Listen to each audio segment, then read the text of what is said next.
माननीय शिक्षा मंत्री के द्वारा स्थानांतरण वेतन और वेतन विसंगति और प्रोन्नति के बारे में सख्ती से इसका निराकरण करने का आदेश दिया गया कि शिक्षकों की उपरोक्त समस्याओं का निराकरण किया जाए। जिला पदाधिकारी छात्र शिक्षक अनुपात के दृष्टिपत शिक्षकों को विद्यालय में पदस्थापित करें। यह ध्यान में रखा जाए कि विद्यालय में सभी विषय के शिक्षक उपलब्ध रहे।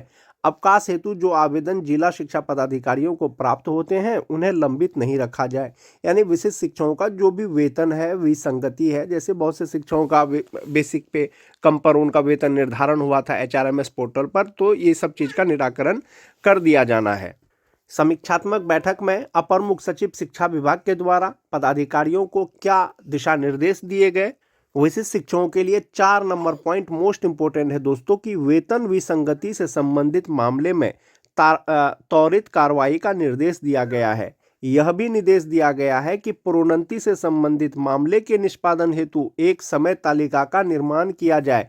यानी विशिष्ट शिक्षकों में किनको प्रमोशन देना है, किनका प्रोन्नति किया जाना है, इसका एक समय तालिका बनाना है। सेवा निरंतरता का मार्गदर्शन दे दिया गया है। निर्देश दिया गया कि शिक्षकों को जो सुविधाएं दे हैं उन्हें दी जाए।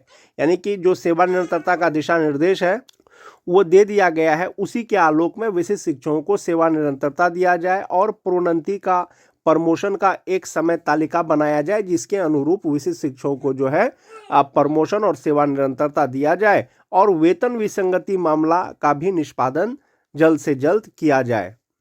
वेतन विसंगति के मामले में किसी शिक्षक को कोई परेशानी है तो वो अपने ई शिक्षा कोष पोर्टल से अपना वो शिकायत दर्ज कर सकते हैं, ग्रीवेंस डाल सकते हैं। उन्हें संबंधित जिला शिक्षा पदाधिकारी के द्वारा उनका जो है निष्पादन किया जाएगा। सवाल पूछा तो दोस्तों, क्या यह बात सही है कि राज्य के 2,66,000 नियोजित शिक्षकों को सक्षमता परीक्षा उत्तीर्ण होने के बाद विशिष्ट शिक्षक का दर्जा दिया गया है? यानी जो परीक्षा पास किए हैं सक्षमता परीक्षा, उनको विशिष्ट शिक्षक यानी राज्यकर्मी का दर्जा दिया गया है। क्या यह बात सही है कि उक्त विशिष्ट शिक्षकों को प्रशिक्षित शिक्षक के रूप में किए गए कार्य अवधि की तिथि से सेवा निरंतरता का आर्थिक लाभ नहीं दिया जा रहा है? यानी कि जो प्रशिक्षित वेतनमान है उसकी तिथि से उनको सेवा निरंतरता नहीं दिया जा रहा है। जो तीसरा सवाल था दोस्तों, यदि उपर्युक्त खंडों के उत्तर स्वीकारात्मक है तो क्या सरकार विशिष्ट शिक्षकों को प्रशिक्षित शिक्षक के रूप में किए गए कार्य अवधि की तिथि से सेवा निरंतरता का आर्थिक लाभ देने का विचार रखती है? यदि हाँ तो कब तक, नहीं तो क्यों नहीं? तो माननीय शिक्षा मंत्री के द्वारा जो जवाब दिया गया था दोस्तों कि वस्तु स्थिति यह है कि बिहार विद्यालय विशिष्ट शिक्षक नियमावली 2023 के नियम 8.1 के तहत विशिष्ट शिक्षकों को वेतन संरक्षण का लाभ दिया गया है। साथ ही विभागीय आदेश के संख्या 4207 दिनांक 22 नवंबर 2025 के द्वारा विशिष्ट शिक्षकों को प्रोन्नति हेतु स्थानीय निकाय अंतर्गत प्रशिक्षित शिक्षक के रूप में किए गए कार्य अवधि की गणना करने का भी प्रावधान किया गया है। यानी कि 22 नवंबर को जो पत्र आया था दोस्तों, इसमें स्पष्ट किया गया है कि जो सेवा का गणना है वो किया जाएगा, लेकिन किस में किया जाएगा? वो किया जाएगा आपके प्रोन्नति में, प्रमोशन में। जैसा कि आप देख पा रहे होंगे दोस्तों, जो विशिष्ट शिक्षक नियमावली का जो पॉइंट 8 है, इसमें यह है कि विशिष्ट शिक्षक स्थानीय निकाय नियमावली 2020 के तहत उन्हें वेतन संरक्षण का लाभ दिया जाएगा और सभी शिक्षकों को वेतन संरक्षण का लाभ देते हुए वेतन निर्धारण भी कर दिया गया है। विभाग ने आदेश दिया है कि अब BPSC शिक्षकों को भी वेतन संरक्षण का लाभ दिया जाएगा, उनकी प्रक्रिया भी शुरू कर दी गई है। इसके अतिरिक्त जो भी राज्य सरकार का DA होता है, HRA होता है, वो दिया जाएगा और विशिष्ट शिक्षक और BPSC शिक्षक जो राजकर्मी शिक्षक हैं उनके लिए एक फिटमेंट मैट्रिक्स टेबल जारी किया है दोस्तों शिक्षा विभाग ने। उसी के अनुरूप उनको वेतन दिया जा रहा है और आने वाले समय में भी दिया जाएगा, जब तक कि 7th पे या 8th पे के अनुसार जो है उनका पे स्ट्रक्चर नहीं बनता है। फिलहाल जो नियमावली में आपका फिटमेंट मैट्रिक्स टेबल है उसी के अनुसार आपको जो है वेतन मिलेगा, चाहे वो विशिष्ट शिक्षक हो चाहे वो BPSC शिक्षक हो। दूसरा चीज़, आपकी जो सेवा की गणना की जा रही है वो पॉइंट नंबर 9 के लिए किया जा रहा है। BPSC शिक्षक नियमावली हो या विशिष्ट शिक्षक नियमावली हो, दोनों प्रकार के नियमावली में यह प्रावधान है कि 1 to 5 के जो विशिष्ट शिक्षक हैं 6 to 8 के विशिष्ट शिक्षक बनेंगे प्रोन्नति के बाद। जो 6 to 8 के विशिष्ट शिक्षक हैं 6 to 8 के वरीय विशिष्ट शिक्षक बनेंगे प्रोन्नति के बाद। जो 9-10 के विशिष्ट शिक्षक हैं वो 11-12 के विशिष्ट शिक्षक बनेंगे प्रोन्नति के बाद और 11-12 के जो शिक्षक हैं 11-12 के वरीय विशिष्ट शिक्षक बनेंगे प्रोन्नति के बाद। सेम प्रोसेस दोस्तों BPSC शिक्षकों में भी है, BPSC शिक्षक नियमावली में भी सेम पॉइंट है। तो जो 1 to 5 के शिक्षक का प्रमोशन होगा 6 to 8 में, वो उपलब्ध रिक्तियों के अनुसार होगा। जो 6 to 8 का होगा वरीय शिक्षक बनेंगे, वो अपने ही पद पे बनेंगे। दूसरा चीज़ है दोस्तों कि जो 9-10 के शिक्षक हैं, अगर रिक्ति रहेगा तब होगा। जो 11-12 के हैं वो अपने ही स्थान पर बनेंगे। ये सब प्रोन्नति के लिए दोस्तों जो नियमावली में प्रक्रिया है वो है 8 वर्ष के बाद, यानी लगातार 8 वर्ष के सेवा के बाद जो है उनका प्रोन्नति होगा। आप मान जाइए कि 1 जनवरी 2025 को जो शिक्षक योगदान किए हैं विशिष्ट शिक्षक के रूप में, यदि नियमावली के अनुसार जो पहले दिया गया था, यदि उनका प्रोन्नति होगा, प्रमोशन होगा, तो वो 1 जनवरी 2033 को प्रमोशन के योग्य होंगे या प्रोन्नति के योग्य होंगे। विभाग ने अब इसे संशोधन कर दिया है। माननीय शिक्षा मंत्री के द्वारा लिखित जवाब भी दिया गया है कि जो भी विशिष्ट शिक्षक जो है स्थानीय निकाय के रूप में नियोजित शिक्षक के रूप में जो कार्य किए हैं उनका कार्य का गणना किया जाएगा। यानी 8 वर्ष सेवा आप जोड़ लीजिए कि प्रशिक्षित वेतनमान की तिथि से यदि आज के डेट में आपका 8 वर्ष हो गया है तो आपका प्रमोशन हो जाएगा। यानी बेसिक ग्रेड के अगर शिक्षक हैं तो स्नातक ग्रेड के शिक्षक हो जाएंगे। सिर्फ और सिर्फ ये मान के चले कि जो टीटी पास शिक्षक हैं और जो छठा पेज वाले शिक्षक हैं सिर्फ वही प्रमोशन के योग्य नहीं है। बाकी जो प्रशिक्षित वेतनमान की तिथि से जो आपका सेवा का गणना है वो गिना जाएगा। 8 वर्ष जब आपका पूर जाएगा आपका प्रमोशन किया जाएगा। एक ये चीज हो गया। नियमावली में एक चीज और स्पष्ट किया गया था दोस्तों, अधिकार के रूप में किसी भी प्रोन्नति का दावा नहीं किया जा सकता है। सभी प्रोन्नति उपलब्ध रिक्तियों के अधीन होगी और विभागीय नीतियों को ध्यान में रखते हुए किया जाएगा। इसके लिए सभी प्रोन्नति विभाग की प्रचलित नीति के अनुसार की जाएगी और अपेक्षित योग्यता सहित पात्रता के अधीन होगी। ये जो अपेक्षित योग्यता है दोस्तों ये बहुत इंपॉर्टेंट चीज है। जो 1 to 5 के शिक्षक हैं इनके लिए जो योग्यता है वो इंटर है प्लस आपका ट्रेनिंग हो गया, टीटी हो गया या दक्षता हो गया, ये हो गया।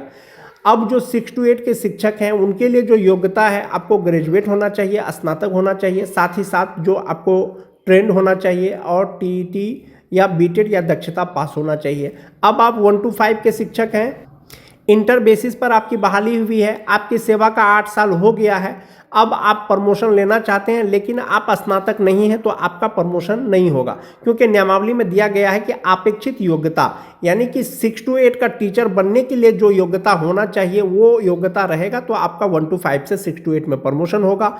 9-10 से जो 11-12 के में आपका जो प्रमोशन होगा योग्यता होगा तो आपका प्रमोशन होगा अथवा नहीं होगा। जो 9-10 का शिक्षक बनने के लिए जो योग्यता है दोस्तों वो आपको ग्रेजुएट होना चाहिए, साथ ही साथ बीएड होना चाहिए, साथ ही साथ एस्टेट पास होना चाहिए। जबकि 11-12 का शिक्षक बनने के लिए आपको पीजी होना चाहिए या समकक्ष एमए होना चाहिए, साथ ही साथ बीएड होना चाहिए, साथ ही साथ संबंधित विषय में आपको जो है एस्टेट भी पास होना चाहिए, तब आपका प्रमोशन होगा। तो अपेक्षित योग्यता का मतलब यही हो गया दोस्तों, जो एसेंशियल क्वालिफिकेशन है वो आपके पास होना चाहिए। आपका प्रशिक्षित वेतनमान की तिथि से आपका सेवा का गणना किया जाएगा।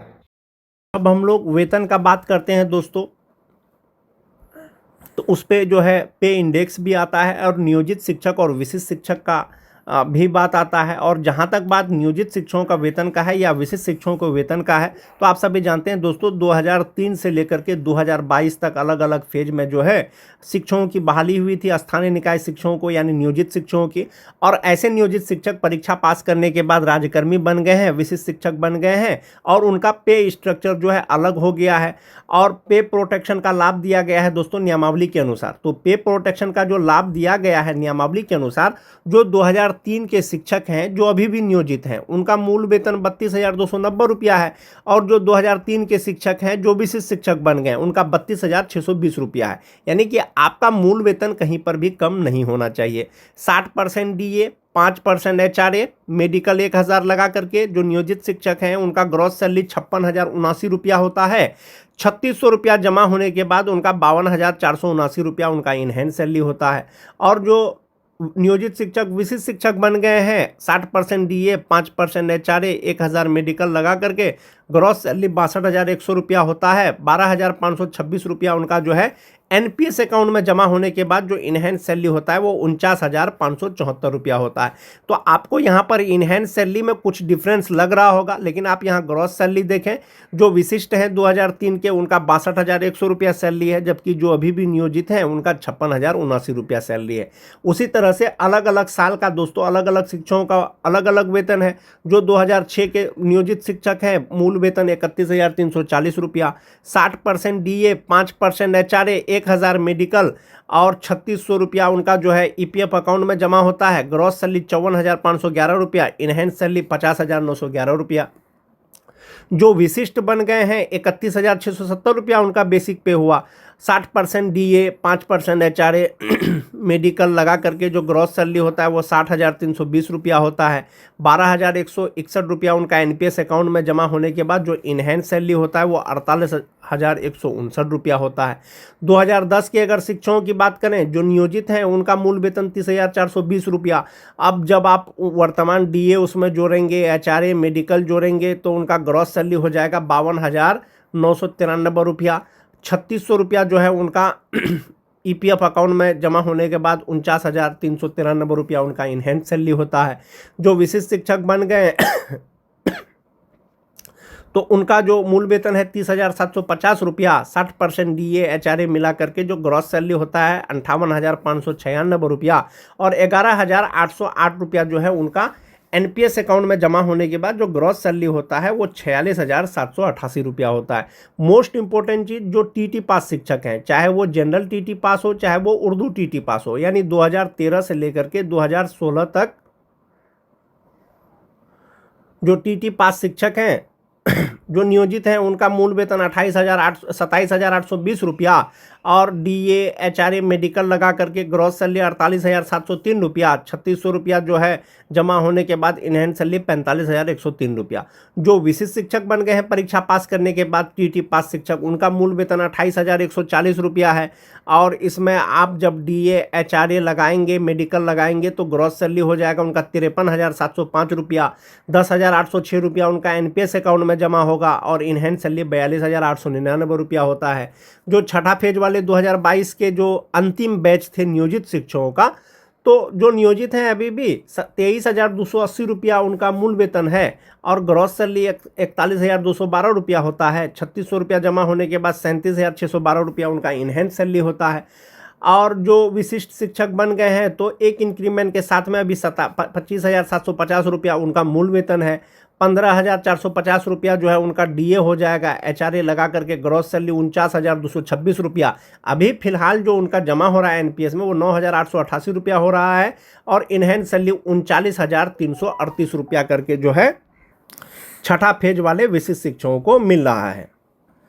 अब हम लोग बात कर लेते हैं प्रमोशन के बाद वेतन का। जैसा कि आप सभी जानते हैं विशिष्ट शिक्षक, नियोजित शिक्षक, विद्यालय अध्यापक, पूर्व का सेवा का गणना किया जा रहा है, सेवा निरंतरता का लाभ दिया गया है। प्रमोशन में तो प्रमोशन की प्रक्रिया चल रही है। जब नियोजित शिक्षक का प्रमोशन होगा तो इंडेक्स 15 के अनुसार जो आप देख सकते हैं कि उनका बेसिक पे 32,290 रुपया होगा और इसमें DA HRA जोड़ेंगे तो ग्रॉस सैलरी 57,879 रुपया हो जाएगा और इनहेंस सैलरी होगा 54,279 रुपया। तो इसी तरह से जो वेतन है दोस्तों अभी कार्यरत शिक्षक का है 2003-05 का और 2003-05 के नियोजित शिक्षकों का अगर प्रमोशन होगा तो ये जो मूल वेतन है वो 34,130 रुपया हो जाएगा। तब उनका इनहेंस सैलरी 55,515 रुपया हो जाएगा। जो विशिष्ट शिक्षक अभी कार्य कर रहे हैं उनका इनहेंस सैलरी अभी 49,574 रुपया है और अगर प्रमोशन होगा लगातार 8 साल सेवा के बाद या पूर्व का सेवा गणना करके जब उसका 8 साल पूर जाए 36,530 रुपया हो जाएगा और इनहेंस सैलरी इनका हो जाएगा 55,400 रुपया। ये जो वेतन है दोस्तों प्रमोशन के बाद ये 2003-05 के शिक्षकों का है, चाहे वो नियोजित शिक्षक हो, चाहे वो विशिष्ट शिक्षक हो, चाहे वो विद्यालय अध्यापक हो। 2006-07 के शिक्षकों की अगर बात करें दोस्तों, नियोजित का 31,340 रुपया के हिसाब से, जैसा कि मैंने आपको पहले ही बताया कि इनहेंस सैलरी 50,911 रुपया होगा। अब जब इनका प्रमोशन होगा कालबद्ध, नियोजित शिक्षकों का कालबद्ध प्रोन्नति होगा लगातार 12 साल की सेवा के बाद, तब उनका मूल वेतन 33,120 रुपया हो जाएगा। तब उनका जो इनहेंस सैलरी होगा वो 53,848 रुपया हो जाएगा। और जो विशिष्ट शिक्षक हैं उनको जो वर्तमान में मिल रहा है वो 48,159 रुपया मिल रहा है। 2006-07 का प्रमोशन होगा तो 35,470 रुपया उनका बेसिक पे होगा, मूल वेतन होगा। तब उनका इनहेंस सैलरी 53,821 रुपया हो जाएगा। 2009-10 के शिक्षकों की बात करें जो नियोजित हैं, मूल वेतन 30,420 रुपया के हिसाब से उनका इनहेंस सैलरी 49,393 रुपया होता है। जब इनका प्रोन्नति होगा, कालबद्ध प्रोन्नति, तो 32,160 रुपया हो जाएगा, तब इनहेंस सैलरी 52,264 रुपया होगा। जो विशिष्ट शिक्षक हैं 9-10 के 30,750 रुपया उनका मूल वेतन है और इनहेंस सैलरी उनका 46,788 रुपया होता है। अगर प्रोन्नति होगा इनका लगातार 8 साल सेवा का, तो ये 34,440 रुपया हो जाएगा, तब उनका इनहेंस सैलरी 52,286 रुपया हो जाएगा। तो ये जो सैलरी का कैलकुलेशन है दोस्तों, ये 60% डीए के आधार पर ही किया गया है और हो सकता है कि आपका डीए बढ़े तो फिर आपका वेतन भी बढ़ जाएगा, सब चीज़ बढ़ जाएगा। नियोजित हो या विशिष्ट हो, जो नियोजित है या विशिष्ट है, आप जो है ग्रॉस सैलरी के एतबार से एक बार कंपैरिजन कर सकते हैं दोस्तों। जो नियोजित शिक्षक हैं अभी भी 2003-05 का, उनका जो ग्रॉस सैलरी है वो 57,879 रुपया है। प्रमोशन होगा तो 59,115 रुपया होगा। जो अभी विशिष्ट बन गए हैं सेम साल के, तो 62,100 रुपया है और जब प्रमोशन होगा तो 69,428 रुपया हो जाएगा। तो सैलरी के एतबार से दोस्तों विशिष्ट शिक्षकों का वेतन कहीं ना कहीं नियोजित शिक्षकों के वेतन से ज़्यादा है, ये आप यहाँ पर देख रहे होंगे। हाँ, इनहेंस सैलरी में हो सकता है कि आपको कुछ कम नज़र आ रहा हो, इनहेंस सैलरी में कुछ कम नज़र आएगा, लेकिन जो फ्यूचर के लिए है आपका एनपीएस अकाउंट में जो है वो ज़्यादा जमा होगा। उसी तरह से 6-7 के शिक्षक जो हैं, आप उनका यहाँ पर ग्रॉस सैलरी देख लीजिए, उसके बाद जो है आप कंपैरिजन कर सकते हैं। शिक्षा विभाग के द्वारा बिहार के शिक्षकों के लिए बहुत सारे निर्णय लिए गए हैं, जिसमें है कि पूर्व सेवा की गणना प्रोन्नति स्पष्ट किया था शिक्षा विभाग ने कि स्थानीय निकाय शिक्षकों नियोजित शिक्षक की पुरानी सेवा अब सिर्फ प्रोन्नति के उद्देश्य से गिनी जाएगी। यानी नियोजित शिक्षक के रहते हुए परीक्षा पास करने के बाद जो विशिष्ट शिक्षक बन गए हैं तो उनका पहले का सेवा गिना जाएगा, वो प्रोन्नति में गिना जाएगा। उसके बाद है वेतन संरक्षण। तो विशिष्ट शिक्षक नियमावली के अनुसार जो है विशिष्ट शिक्षकों को तो पे प्रोटेक्शन का लाभ दिया ही गया है। साथ ही साथ इसमें कहा गया है कि पहले केवल विशिष्ट शिक्षक को ये लाभ प्राप्त था पे प्रोटेक्शन का, अब विद्यालय अध्यापक व प्रधान शिक्षक या प्रधानाध्यापक को भी जो है पे प्रोटेक्शन का लाभ दिया जाएगा। प्रोन्नति पद परिवर्तन पर यदि नया वेतन कम हो तो पुराना उच्च वेतन जो है सुरक्षित रहेगा।